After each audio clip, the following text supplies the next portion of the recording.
لو أنزلنا هذا القرآن على جبل لرأيته خاشعا متصدعا من خشية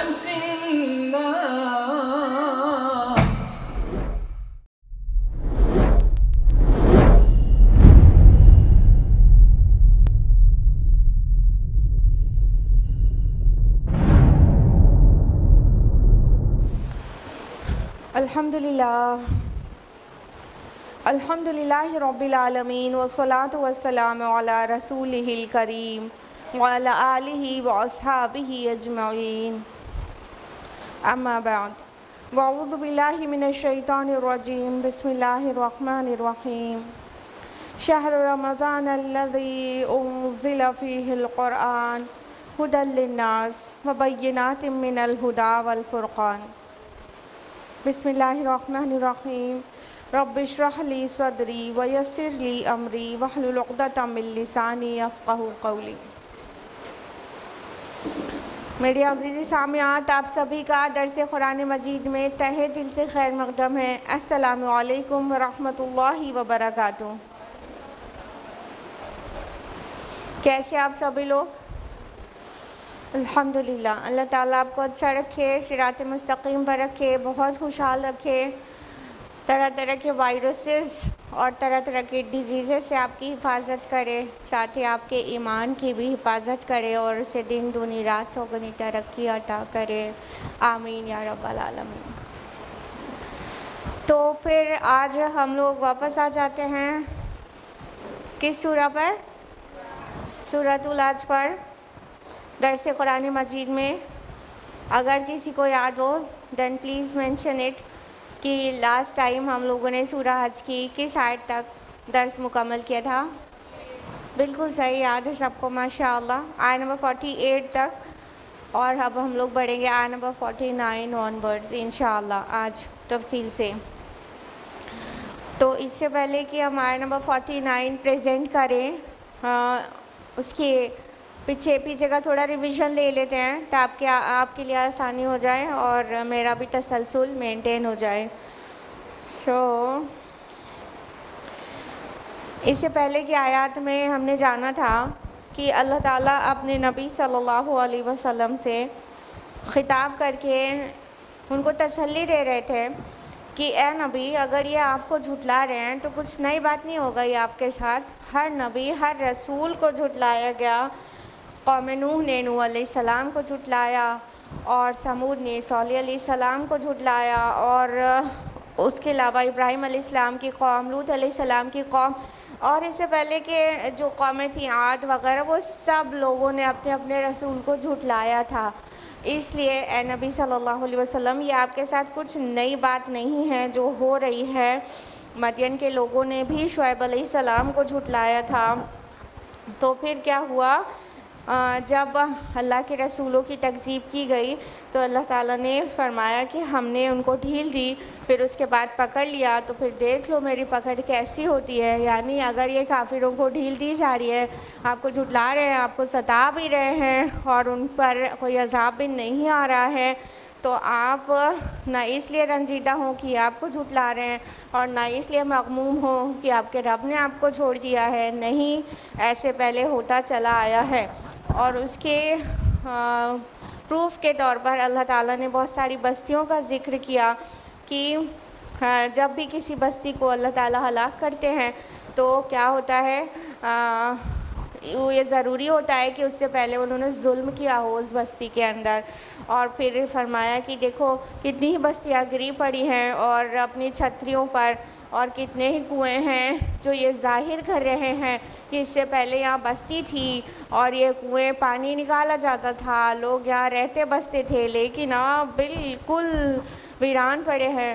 اور کتنے ہی محل ہیں جو اس بات کو یاد دلا رہے ہیں کہ کیسے ان کے اندر رہا بسا شان دکھایا جاتا تھا، اور اب بالکل ویران سنسان پڑے ہیں۔ تو اللہ تعالیٰ اس کو ایک نشانی بنا کر پیش کر رہے ہیں پچھلی قوموں اور بستیوں اور کی ویرانی کو ایک نشانی بنا کے اللہ تعالیٰ پیش کر رہے ہیں کہ لوگ زمین میں کیا گھومتے پھرتے نہیں، کہ دیکھیں کہ یہ ان کے دل ہوتے جس سے یہ سمجھتے، ان کے کان ہوتی جس سے یہ سنتے، ان کی آنکھیں ہوتی تو ان سے وہ دیکھتے. ایکچولی ان کی آنکھیں اندھی نہیں ہوئی بلکہ وہ دل جو سینوں میں ہے وہ اندھے ہو گئے. مطلب یہ سمجھنا چاہتے ہی نہیں، اس وجہ سے نہیں سمجھ رہے ہیں، ورنہ دیکھنے کے لیے ان آنکھوں سے دیکھنے کے لیے اور ان کانوں سے سننے کے لیے بہت کچھ موجود ہے ان کے گرد و پیش، لیکن یہ ان کے دل اندھے ہو گئے ہیں، اس وجہ سے چیزوں کو نہیں سمجھ رہے ہیں. تو اللہ تعالیٰ آگے فرماتے ہیں کہ اے نبی یہ لوگ عذاب کے بارے میں آپ سے جلدی مچا رہے ہیں، اور ان کو بتا دیجئے کہ اللہ اپنے وعدے کی ہرگز خلاف نہیں کرے گا. یعنی اللہ کا پلان ان کے اوپر عذاب لے کے آنے کا ہے تو وہ لے کر آئے گا، اور یہ ایسے ہی خالی مولی بات نہیں کہی جاتی ہے کہ نبی کی تکذیب کرو گے تم پر عذاب آ جائے گا. اور اللہ تعالیٰ یہ بھی منشن کرتے ہیں کہ یہ ہر دن آپ سے عذاب کی جلدی کرے، ابھی تک نہیں آیا تو وہ دن کب آئے گا جب عذاب آ جائے گا. تو اللہ تعالیٰ اپنی مشیت کا ایک ہلکا سا ریفلیکشن دیتے ہیں کہ یہ کیوں روز ایک دن کو دن سمجھ رہے ہیں. اللہ تعالیٰ کا ایک دن 1000 برس کے برابر ہے، یعنی اس کی پلاننگ ہزار برس کی ہوتی ہے. یعنی ایک دن اللہ تعالیٰ پلان کرتا ہے تو تمہارا 1000 برس پلان ہو جاتا ہے. اور اللہ تعالیٰ نے فرمایا کہ کتنی بستیاں ایسی تھی جو ظالم تھی اور ہم نے انہیں پکڑ لیا، ہم نے انہیں پنش کیا، تو دیکھو ان کا انجام کیا ہوا. تو تم اپنی فکر کرو کہ تمہیں میری ہی طرف لوٹ کر آنا ہے، تم اپنا انتظام کرو، نبی کو چیلنج مت کرو. یہ ہے وہ کانٹیکسٹ جس کے آگے اب ہم لوگ جا رہے ہیں تفصیل سے جاننے. So ayat number 49 is اعوذ باللہ من الشیطان الرجیم بسم اللہ الرحمن الرحیم قل یا ایہا الناس انما انا لکم نذیر مبین. اے نبی صلی اللہ علیہ وسلم آپ انہیں بتا دیجئے، آپ اعلان کر دیجئے کہ میں تو تمہارے لیے صرف ایک واضح طور پر خبردار کر دینے والا ہوں. یعنی کانٹیکسٹ میں آ کے سمجھتے ہیں تو کیا سمجھ آ رہا ہے کہ اللہ تعالیٰ نبی صلی اللہ علیہ وسلم سے فرما رہے ہیں کہ ان سے کہہ دیجئے میں کوئی عذاب لے کے آنے والا شخص نہیں ہوں، میں تمہارے لیے عذاب کا فیصلہ نہیں کروں گا، میں تمہاری قسمتوں کا فیصلہ کرنے والا بنا کر اپوائنٹ ہی نہیں کیا گیا ہوں. میں کیا ہوں؟ ایک کلیئر وارنر. یعنی تم چاہو کہ اچھا جس عذاب کی آپ جلدی مچا رہے ہیں وہ آ کیوں نہیں جاتا تو میں تم پر لے آؤں عذاب. ایسا نہیں ہے، میرا کام یہ ہے ہی نہیں کہ تمہاری قسمتوں کے فیصلے کروں. اللہ تعالیٰ اپنے نبی سے کہلوا رہے ہیں، کہہ دیجئے میرا رول تمہارے درمیان ایک کلیئر وارنر کا ہے، a giver of a clear warning. میں تم کو صرف ایک واضح طور پر خبردار کر دینے کے لیے اپوائنٹڈ ہوں، تم پر عذاب لے کے آنے کے لیے نہیں، تمہارا فائدہ یا نقصان کرنے کے لیے نہیں، تمہاری قسمتوں کے فیصلے کرنے کے لیے نہیں. میں کلیئر وارنر ہوں، میں نذیر ہوں، نذیر مبین. ٹھیک ہے، ہر نبی ہر رسول کی یہ صفت ہوتی ہے کہ وہ بشیر اور نذیر ہوتا ہے. بشیر معنی خوشخبری دینے والا، a giver of a glad tiding، اور Nazir means clear Warner. Clear تو مبین جب لگ جائے گا تب ہوگا، وارنر ہوتا ہے مطلب a giver of a warning. تو اللہ کے تمام نبی رسول ان صفات کے ساتھ آئے ہیں. تو اللہ تعالیٰ ان کو واضح کر رہے ہیں کہ اے نبی یہ آپ کو جو چیلنج کر رہے ہیں نا، آپ کو ستا رہے ہیں ایک طرح سے. اچھا تم کہتے ہو تم ہم پر ایمان نہیں لائے، آخرت پر ایمان نہیں لائے، اللہ کو ایک نہیں مانا، تو کیا ہوگا؟ تم پر آسمان سے عذاب آ جائے گا. دیکھو کوئی عذاب تو نہیں آیا تو لے کر آؤ نا وہ عذاب. اس طرح سے مشرکین مکہ رسول اللہ صلی اللہ علیہ وسلم کو مینٹلی ٹارچر کرتے تھے. تو اللہ تعالیٰ بہت کوللی جواب سکھا رہے ہیں اپنے نبی کو. آپ کہہ دیجئے میرا کام یہ نہیں ہے کہ تم جتنا ہم کو مطلب ہم کو چیلنج کرو تو میں عذاب لے ہی آؤں. تم مجھے معجزات کے لیے چیلنج کرو، اچھا فلاں معجزہ دکھائیے، فلاں معجزہ دکھائیے تو میں تمہیں معجزہ لا کے دکھا دوں. نہیں، میری پوزیشن ایک وارنر کی ہے، میں تمہیں ڈرا رہا ہوں. میں تمہیں وارن کر رہا ہوں، میں تمہیں آگاہ کر رہا ہوں، آگاہی دے رہا ہوں. اور جو نذیر مبین آیا ہے نا، تو عرب میں پہلے جو نذیر کے ساتھ ایک ورڈ اٹیچڈ تھا وہ نذیر اریاں تھا، وہ ننگی وہ وارننگ دینے والا، ننگی آگاہی دینے والا. تو نذیر اریاں آپ کو پتہ ہوگا اس کانٹیکس میں کہ جب کوئی خطرہ ہوتا تھا تو اس میں فوراً اگر پوری قوم کو چوکانا ہوتا تھا، انہیں پورے سارے قبائل کو اراؤنڈ بستی کو مطلب ہوشیار کرنا ہوتا تھا، یعنی وارننگ دینا ہوتا تھا، تو ایک انسان پہاڑی پر پورا برہنہ مادر ذات برہنہ ہیڈ ٹو ٹو پورا نیکڈ ایک چڑھ جاتا تھا پہاڑی پر، اور وہاں کے ٹاپ پہ جا کے چلاتا تھا کہ اے لوگوں، مان لیجیے اسے وارن کرنا ہے کہ کوئی قوم جو ہے تم پر حملہ کرنے والی ہے، کوئی لشکر آ رہا ہے. تو وہ ایک دم اریاں جا کے وہاں کھڑا ہو کے آواز دیتا تھا، اے لوگوں فلاں قوم تم پر حملہ کرنے والی ہے وغیرہ وغیرہ. تو جو اریاں انسان کو دیکھتے تھے نا تو تھوڑے چوکنے ہو جاتے تھے اور اس کی بات کو سننے کے لیے اکٹھا ہو جاتے تھے. اس وارنر کو کہتے تھے نذیر اریاں، یعنی بالکل کھلا ننگا چونکانے والا اور آگاہی دینے والا. لیکن دیکھیے اس کانٹیکٹ میں تھوڑا سا عرب کی ہسٹری پڑھی ہے تو بڑا مزہ آئے گا قرآن کو سمجھنے میں انشاءاللہ. تو اس کانٹیکس میں دیکھیے وہ نذیر ورڈ تو وہی والا ہے جو ان کے لیے نون ہے، لیکن یہاں نذیر اریاں قرآن نے نہیں کہا، نذیر مبین کہا. کتنا بیوٹیفل چینج کیا، کھلا صاف طور پر تم کو آگاہ کرنے والا. یہ نہیں کہا کہ ننگا آگاہ کرنے والا، یعنی جو ان کے کلچر کی مطلب گندگی تھی، جو ان کے کلچر کی گری ہوئی چیزیں تھیں یا اسلام کی پاک بازی کو سوٹ نہیں کرتی ہوئی چیزیں تھیں، وہ قرآن مجید میں وہ الفاظ نہیں لیے گئے. یعنی ان کے کلچر کی وہ چیزیں تو لی گئیں جس میں کوئی مسئلہ ہی نہیں ہے، وہ ورڈ اللہ تعالیٰ نے ان کو سمجھانے کے لیے استعمال کیا، لیکن اس کا آدھا ہٹا کے دوسرا ورڈ لے کر آئے اللہ پاک، نذیر مبین ہو گیا، نذیر اریاں نہیں نا. تو اللہ تعالیٰ اپنے نبی کو کیا کہتے ہیں؟ نذیر مبین، کھلی آگاہی دینے والا، صاف صاف کلیئر وارنر. آیت نمبر 50 میں ہے فَالَّذِينَ آمَنُوا وَعَمِلُوا الصَّالِحَاتِ لَهُم مَغْفِرَةٌ وَرِزْقٌ کریم. تو جو لوگ ایمان لائیں اور نیک عمل کریں ان کے لیے اللہ کی طرف سے مغفرت اور بہت عزت کی روزی ہے. اب اللہ تعالیٰ فرما رہے ہیں کہ یہ جو ہمارے وارنر نے وارن کر دیا، پیغام کو پہنچا دیا، اس پر جو لوگ ایمان لائے اور نیک عمل کریں، یہی تو مین دعوت ہے اسلام کی.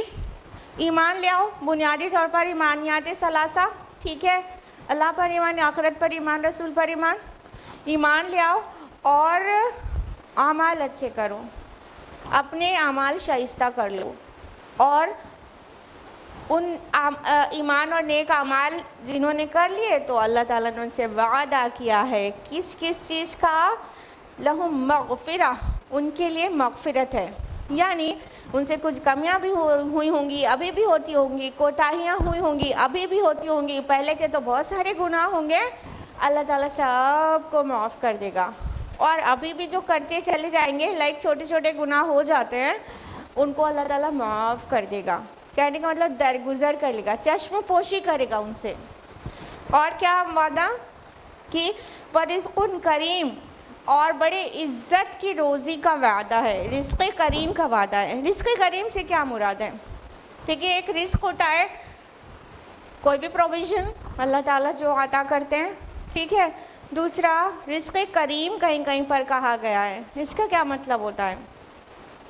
دیکھیے جانور ہوتے ہیں ہم لوگ کے گھر میں، ہاں، ہم ان کو چارہ کیسے دیتے ہیں؟ اٹھا کے پتیاں زمین پہ ڈال دیا اور بکری نے کھا لیا.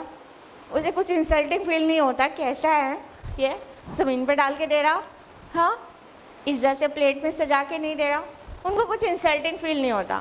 لیکن انسان ہوتے ہیں، انسان کو مان لو ایک کو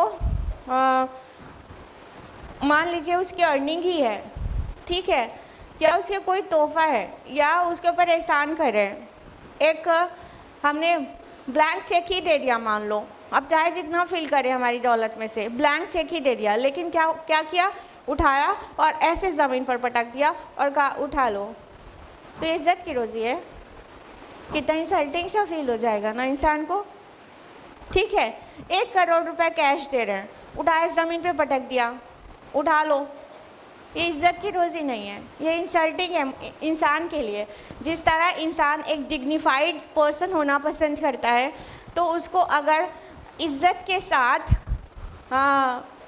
ہمبلی دیا جائے تو اسے اچھا لگتا ہے. اس کو رزق کریم کہتے ہیں کہ کوئی فقیر بھی ہے تو اس کو بٹھایا اور اس کے بعد کھلایا پلایا، ایسے نارمل زمین میں پٹک کے نہیں، ایسے. تو یہ عزت کی روزی ہے. تو رزق کریم سے مراد ہے ایک تو وہ رزق جو اپنے آپ میں پاک ہے، جو اپنے آپ میں گریشیس ٹائپ ہے، جو اپنے آپ میں ویلیوبل ہے، قیمتی ہے، اچھا ہے. دوسرا، اس کو دیا بھی جو جائے وہ عزت کے ساتھ دیا جائے. تو جنت میں نہ صرف اچھا قیمتی رزق ملے گا بلکہ بہت عزت کے ساتھ ملے گا. جب فرشتے سلام سلام کہہ کے دائیں بائیں سے آئیں گے اور ادب سے ٹرے لے کر آپ کا ویلکم کریں گے اور آپ کو بٹھائیں گے اور جھک جھک کے ادب سے کھلائیں گے، تو وہ ہوگا رزق کریم. اللہ تعالیٰ ہمیں بھی ان میں سے بنائے جن کو اللہ تعالیٰ اتنی عزت سے کھلائے گا. ایسی شان ہوگی جنت میں، ایسا امان ہوگا، ایسی سلامتی کی ہر طرف سے دعائیں ہوگی، پاک پاک مخلوق کی طرف سے وہ ہوں گے فرشتے. تو وہ جب اتنے آبرو کے ساتھ ڈگنیفائڈ کمپنسیشن دیا جائے گا، اس کو قرآن رزق کریم سے تعبیر کرتا ہے کہ دی جانے والی چیز بھی اچھی اور جس وے میں دی جا رہی ہے وہ بھی اعلیٰ. تو اگر ہمارے اندر ڈگنیٹی ہے اور ہم چاہتے ہیں کہ آبرو اور عزت کے ساتھ دیا جائے، تو وہ جگہ تو صرف جنت ہے. اس کے اپوزٹ میں جو دوسری جگہ ہے جہنم، اس میں کیا ہونے والا ہے کہ جب بھوک سے ایک دم انسان تڑپے گا، پیاس سے ایک دم بے قرار ہوگا، تو اس کو تھوہر زقوم کا درخت کھانے کو دیا جائے گا، بے عزتی کے ساتھ ٹیز کرتے ہوئے. ٹیز کیا کرتے ہوئے؟ کیا تمہارے پاس وارنرز نہیں آئے تھے؟ کیا تمہارے پاس اللہ کے نبی نہیں آئے تھے جو تمہیں بتاتے کیا کرنا ہے کیا نہیں کرنا ہے؟